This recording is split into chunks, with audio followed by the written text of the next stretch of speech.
Bukas po inaasahang ilalabas ng Department of Labor and Employment ang Department Order number 30 o DO 30 kaugnay ng kontraktualisasyon. Kaugnay po nito at iba pang issue, makakapanayan po natin live mula sa Intramuros sa Maynila si Labor Secretary Silvestre Bello. Magandang umaga po sa inyo, Secretary.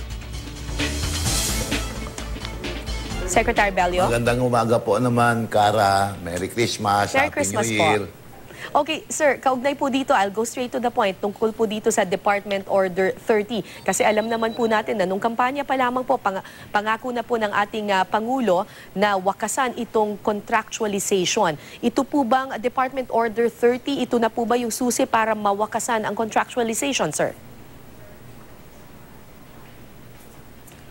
Actually, Cara, kailangan i-distinguish natin yung legal or legitimate contractualization sa illegal or unlawful contractualization. Ito nga ang purpose ng aming ginagawa o pinafinalize na Department Order number yung 30, hindi pa sure yung DO 30. Aha, Pero okay. this is intended to revise or modify, i-modify namin yung DO 18-A dahil sa aming pag-aaral, ito yung department order na ginagamit para i-circumvent yung batas tungkol sa legitimate or lawful contractualization. Okay, okay. So merong lehitimong contractualization Ngayon, at merong hindi lehitimo. Tama yan, Cara. Tama po yan. I'll give you an example. Opo, Yung mga sige po. security guards, under the law, pwedeng i-source out yung mga security guards. Allowed yan, i-contractual mo sila sa mga yung mga service companies, no? O kaya yung janitorial services, pwede rin i-contract out yan. Opo. O, yun. Yun ang example ng mga legitimate contractualization. At ano naman po yung hindi legal na contractualization? Halimbawa, yung mga services ng mga sales girls, alam naman natin na yung mga sales girls ay kailangan ng mga retail business. Pagka nasa retail business, kagaya ng mga malls, no? Opo. Kailangan mo yung serbisyo ng mga sales girls. Hindi dapat sino-source out yan. Dapat regular ang status ng ating mga sales girls. Kaya pagka sino-source out mo yan, illegal yan, illegitimate yan. So depende po sa klase ng trabaho. Kasi yung services ng mga sales girls are necessary. Opo, depende yan sa trabaho talaga. Kailangan yung mga empleyado whose services are necessary or indispensable or beneficial to the business, then they should be regularized. They should be regular, not sourced out. Okay, okay. So, paano pong mangyayari dito? Maglalabas Yun po po. ba kayo ng listahan ng mga trabaho na pwedeng na pwedeng sumailalim sa contractualization at mga trabahong hindi pwedeng i-source out? Hindi naman lahat po. Pero as I stated earlier, kagaya ng mga services ng mga security guard and janitors, pwede pa rin i-maintain natin yan. Pero ang ilalagay namin po yung mga core service, ang hindi pwedeng magiging subject of an outsource relationship. Okay. Ito naman pong issue ng ENDO. Kasi ito po, isa rin po ito sa mga campaign promises ng ating Pangulo na wawakasan yung practice of ENDO, yung end of contract. Kasi nasa batas na pagdating ng 6 months, after 6 months, kailangan ma-regularize na ang isang empleyado. Pero may ilang mga kumpanya ang ginagawa po. Ang ibang ginagawa ng ibang kumpanya, pagdating ng 5 months, end of contract na para walang obligasyon na i-regularize yung empleyado. Ano pong mangyayari dito sa ganitong kalakaran ng ENDO, sir? Tama yung observation mo, Cara, na ganyan ang ginagawa ng marami sa ating mga negosyante na pag tumanggap sila ng mga empleyado, these employees usually undergo yung probationary period of 6 months. Ngayon, if after 6 months they are retained or they continue to be your employee, then they become, by operation of law, regular employees. So in order to avoid this situation, ang ginagawa na marami sa ating mga negosyante, tine-terminate na. Yun ang ayaw, yun ang bawal na bawal sa ating batas. No, this is what is called as end of contract, endo. Yan ay bawal na bawal sa ating mga batas.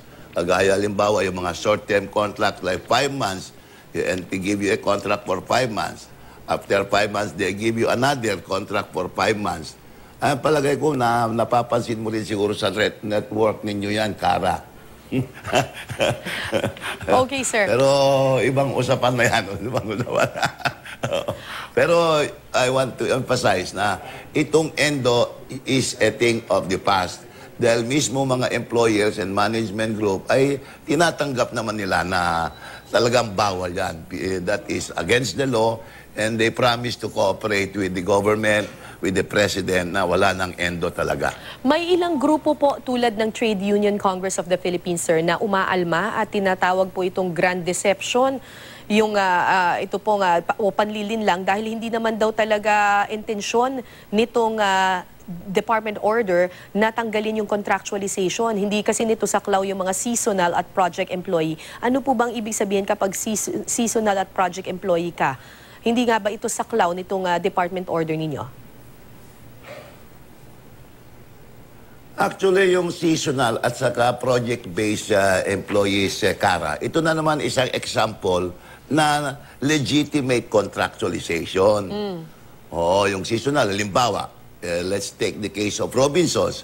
May mga sales girls yan. Let's say, mga 500 sales girls yan. Regular, assuming na regular sila. Pero pagdating ng mga season na they expect coming the upsurge of customers, they are allowed to engage the services of seasonal employees. Halimbawa, during enrollment, daming magsa-shopping, o kaya Christmas season, ang daming mga customers. So, they hire seasonal sales girls. After the season, then they can terminate the services of these seasonal sales girls. Okay. Allowed yan under the law. Allowed yun. Oo. So, hindi... Pero ngayon, meron mga... allowed po yun, seasonal saka project-based. Yung halimbawa, ikaw ay isang contractor, engineer ka, you are in the business of building or constructing houses or buildings. You have a set of regular employees. Pero pagdating ng may, let's say, may nag-order ng 50 o 100 bahay o buildings, you will definitely need additional workers to construct the house, and then after delivery, yung mga hinire mo only for the purpose of building these houses, pwede mo nang i-terminate. They are called the project-based employees. Yun nga po yung puna ng ilang mga... Pero, sige po, sir. meron nga panawagan. Opo. Meron kasi panawagan ng ating mga labor unions, no, na sana wala lang any form of contractualization ay bawal. Right, right. We understand their position, pero hindi natin magawa yan dahil there is a law which allows it. Until there is a law that repeals this law, then we have to comply with the provisions of the law, which allows legal or legitimate contractualization. So, ibig sabihin po, sir, yung panawagan na end contractualization or yung pangako na tatapusin, wawakasan ng contractualization, hindi po ito magagawa?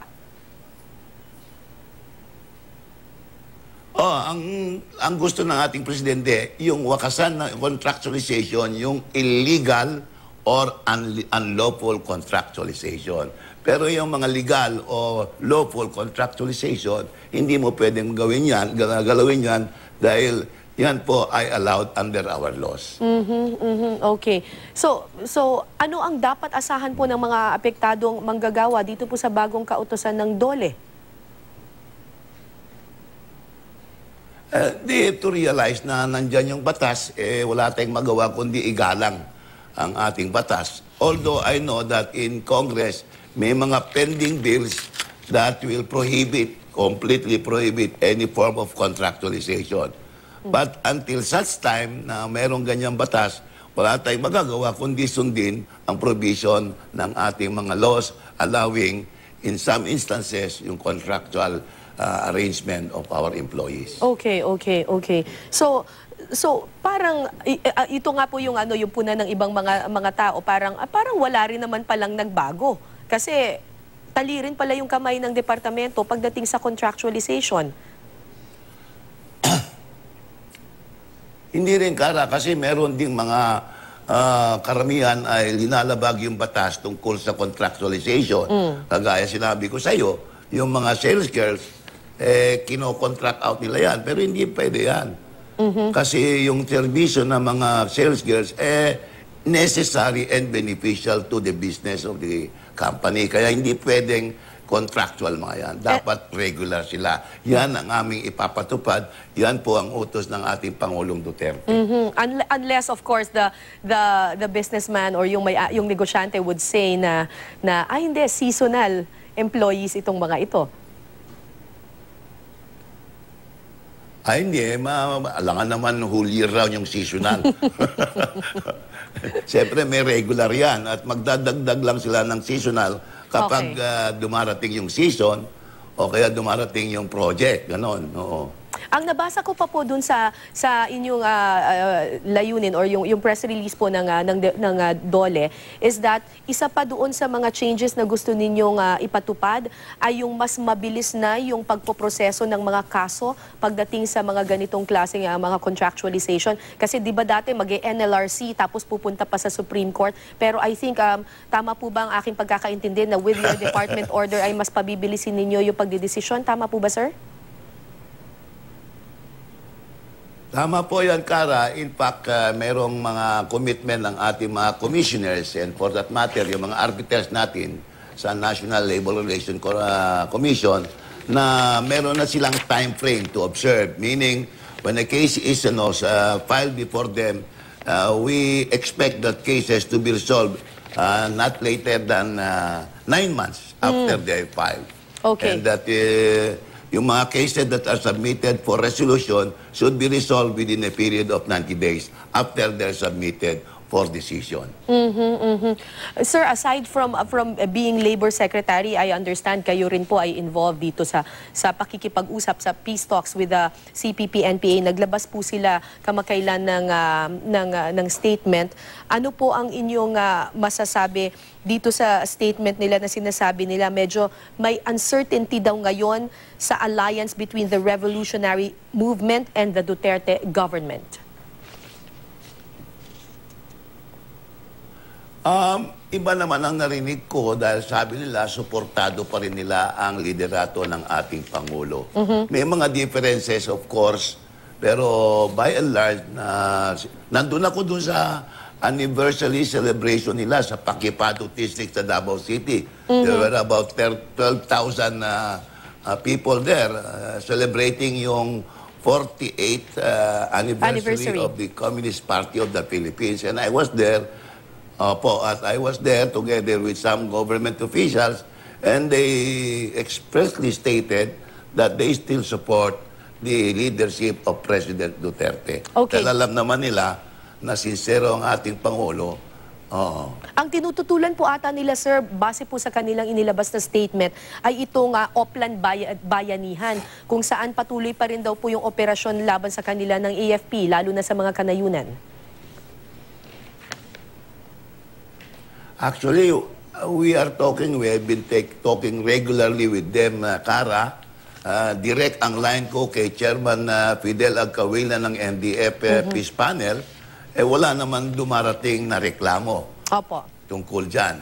Alam naman nila na merong line between our panel and their panel at kung meron man silang reklamo, dapat iparating sa amin. So far, wala pa kami natatanggap na formal na complaint tungkol dyan. And I know that the President does not resort to such foul means.